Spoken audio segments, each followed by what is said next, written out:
Hello बच्चों, नमस्कार। आपका स्वागत है आपके अपने YouTube channel smart education by के में।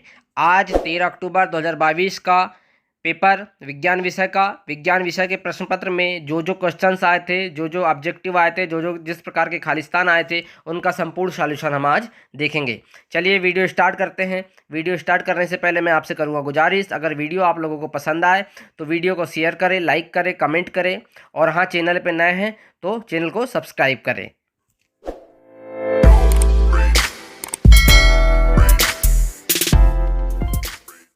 चलिए देखते हैं पहला क्वेश्चन। सही विकल्प चुनकर लिखिए, पदार्थ की कितनी अवस्थाएं होती हैं। तो पदार्थ की कितनी अवस्थाएं होती हैं? 3 अवस्थाएं होती हैं। अगला क्वेश्चन, जिस न्यूनतम ताप को ठोस पिघलाकर द्रव बनाया जाता है वह क्या कहलाता है? तो वह कहलाता है गलनांक। क्या कहलाता है? गलनांक।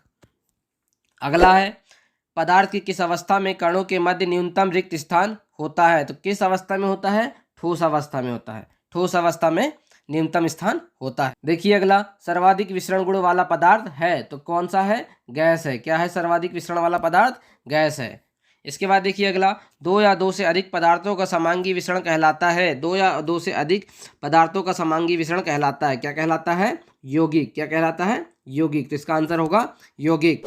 इसके बाद आता है, वायु एक विलयन है। तो वायु किसका विलयन है? तो वायु गैस में गैस का विलयन है। किसका विलयन है? गैस में गैस का विलयन है। इसके बाद आता है, निम्नलिखित में से कौन सा पदार्थ ऊर्ध्वपातित हो सकता है? निम्नलिखित में से कौन सा पदार्थ ऊर्ध्वपातित हो सकता है? तो नैप्थलीन दिया है, आयोडीन क्लोराइड दिया है, एंथासिन दिया है, और चौथा ऑप्शन है उपरोक्त सभी। तो इसका आंसर होगा उपरोक्त सभी, क्योंकि ये तीनों जो ऑप्शंस दिए हैं ये ऊर्ध्वपातित होने वाले पदार्थ हैं। ठीक है। इसके बाद आएगा अगला, मोमबत्ती का जलना है। मोमबत्ती का जलना क्या है? केवल रासायनिक परिवर्तन है। कौन सा है? केवल रासायनिक परिवर्तन है। चलिए देखते हैं प्रश्न क्रमांक 2, रिक्त स्थान भरिए।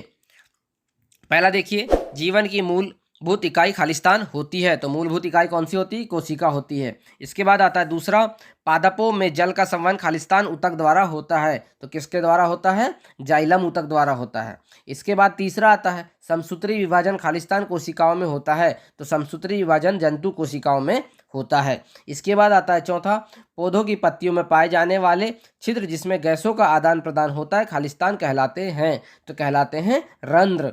क्या कहलाते हैं? रंध्र। इसके बाद पांचवा दिया है, अनैच्छिक पेशियों को खालिस्तान पेशी भी कहते हैं।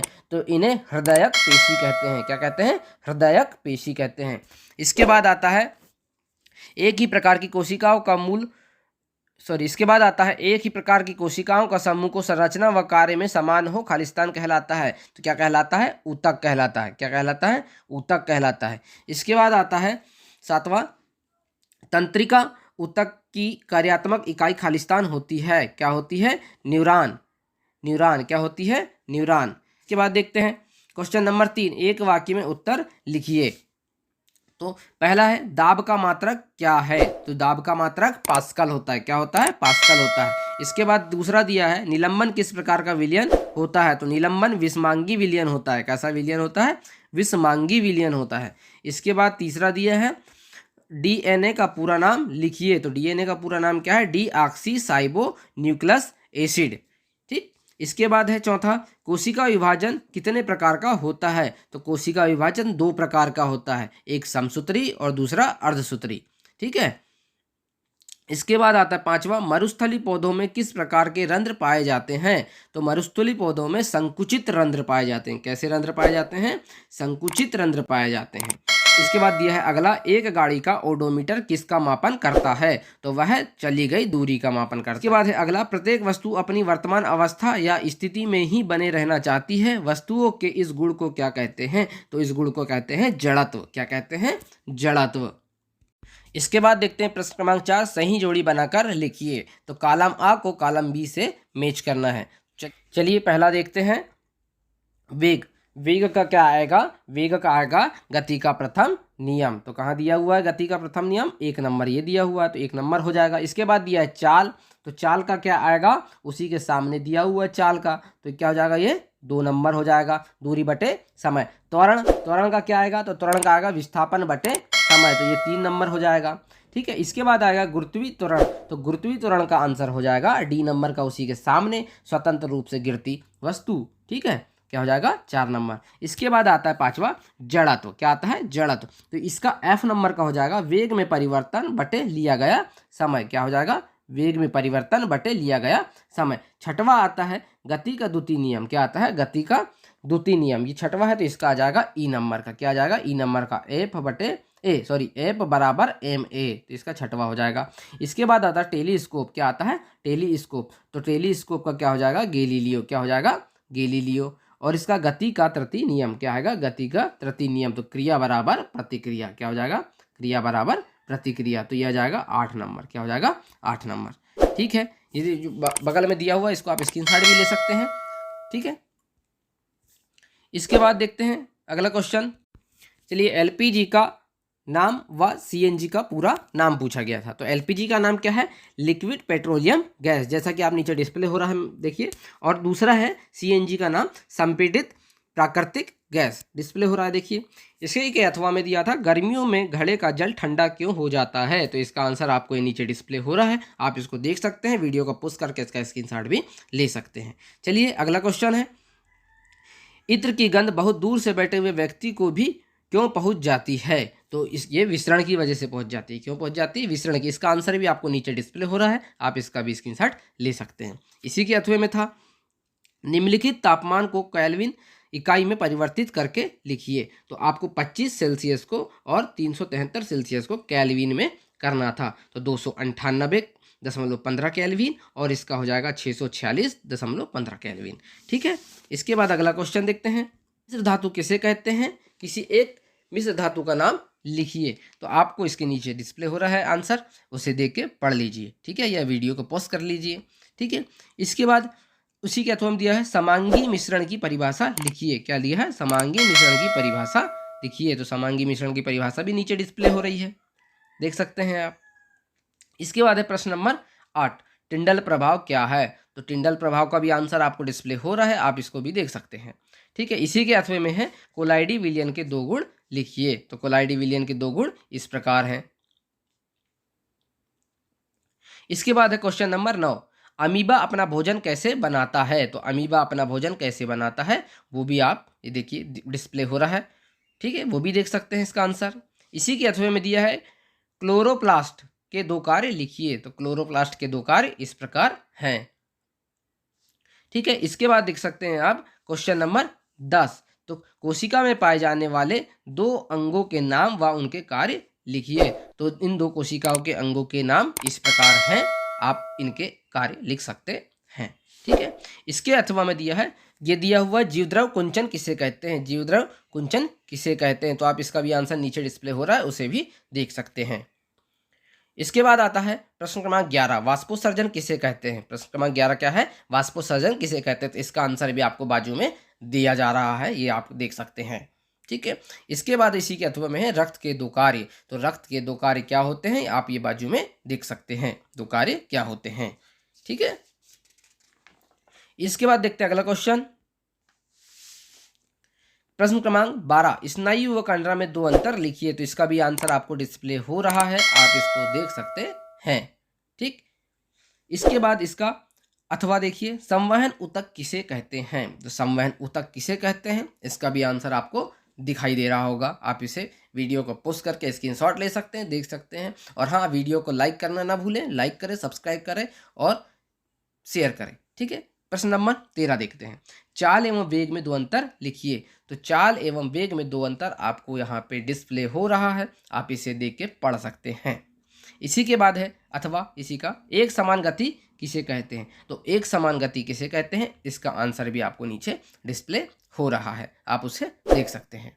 ठीक, इसके बाद आता है प्रश्न क्रमांक 14, दूरी व विस्थापन में 2 अंतर लिखिए, दूरी व विस्थापन में 2 अंतर लिखिए, तो आपको इसका भी मैसेज नीचे डिस्प्ले हो रहा है, इसका सॉल्यूशन नीचे डिस्प्ले हो रहा है, आप इसका स्क्रीनशॉट ले सकते हैं। ठीक, इसी का अथवा दिया गति को परिभाषित कीजिए, गति को क्या करना है परिभाषित करना है, तो आप इसका गति को परिभाषित करने वाला जो सॉल्यूशन है आपको नीचे डिस्प्ले हो रहा है, आप उसे देख सकते हैं। उसके बाद दिया है क्वेश्चन नंबर 15, संतुलित बल किसे कहते हैं, क्या है संतुलित बल किसे कहते हैं। तो संतुलित बल किसे कहते हैं, ये आपको यहाँ पे आपकी स्क्रीन पे दिखाई दे रहा होगा इसका सॉल्यूशन।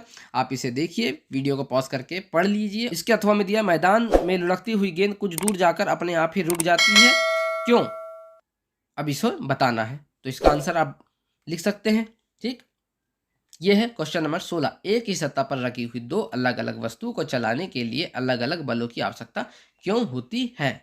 ये आपके लिए टास्क है, ये आपको आंसर बनाना है, और अगर आंसर बन जाता है तो कमेंट करके हमें बताना है। चलिए, इसी के अथवा में दिया है, घर्षण बल को परिभाषित कीजिए। तो घर्षण बल को परिभाषित कीजिए, इसका भी आंसर आपको नीचे डिस्प्ले हो रहा है।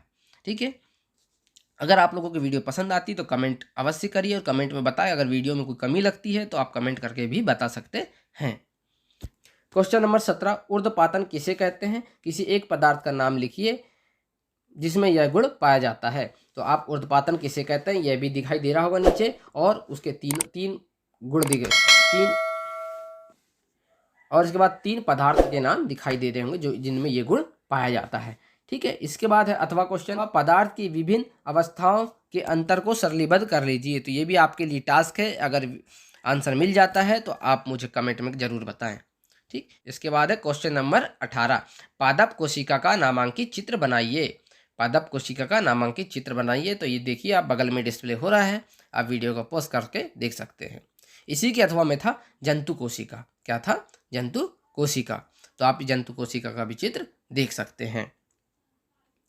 ठीक, क्वेश्चन नंबर 19, एक बस की गति 5 सेकेंड में 80 किलोमीटर प्रति घंटे से घटकर 60 किलोमीटर प्रति घंटा हो जाती है। बस का त्वरण ज्ञात कीजिए। तो इसे ज्ञात करना है। इसी के अथवा में था, एक वस्तु 16 मीटर की दूरी 4 सेकंड में तय करती है तथा पुनः 16 मीटर की दूरी 2 सेकंड में तय करती है। वस्तु की औसत चाल ज्ञात कीजिए। ठीक, अगला क्वेश्चन दिया है 20 नंबर, भौतिक एवं रासायनिक परिवर्तन को परिभाषित कीजिए। भौतिक एवं रासायनिक परिवर्तन को परिभाषित कीजिए। तो इसका आंसर भी आपको नीचे डिस्प्ले हो रहा है, आप उसे देख सकते हैं। ठीक, इसके अथवा में था, विलय और विलायक को परिभाषित कीजिए। तो विलय और विलायक को परिभाषित कीजिए, इसका भी आंसर आपको नीचे डिस्प्ले हो रहा है, आप उसे देख सकते हैं। ठीक है, इसके बाद है अगला क्वेश्चन, न्यूरॉन का नामांकित चित्र बनाइए। तो न्यूरॉन का नामांकित चित्र आपको बगल में डिस्प्ले हो रहा है, आप उसे देख सकते हैं, वीडियो को पॉज करके देख सकते हैं। और उसी के अथवा में था, आरेखित पेशी का नामांकित चित्र बनाइए। तो आरेखित पेशी का नामांकित चित्र आपको बाजू में दिखाई दे रहा है, आप उसे देख के समझ सकते हैं। ठीक, इसके बाद आता है प्रश्न नंबर 22, जब कोई गतिशील बस अचानक रुकती है तो आप आगे की ओर झुक जाते हो, और जब विराम अवस्था से अचानक चलने लगती है तो पीछे की ओर झुक जाते हैं, क्यों? इसका आंसर देना है। ठीक, इसी के अथवा में था, क्या कोई वस्तु अपने आप चलना प्रारंभ कर सकती है या अपने आप रुक सकती है? क्या अपने आप कभी दिशा को बदल सकती है? कारण स्पष्ट कीजिए। ठीक है, तो ये था आज का क्वेश्चन पेपर। ठीक है, अगर इसमें कोई त्रुटि हो तो देखिएगा, और अगर कुछ कमी लगती है वीडियो में तो आप कमेंट करके अवश्य बताएं। ठीक है, थैंक यू।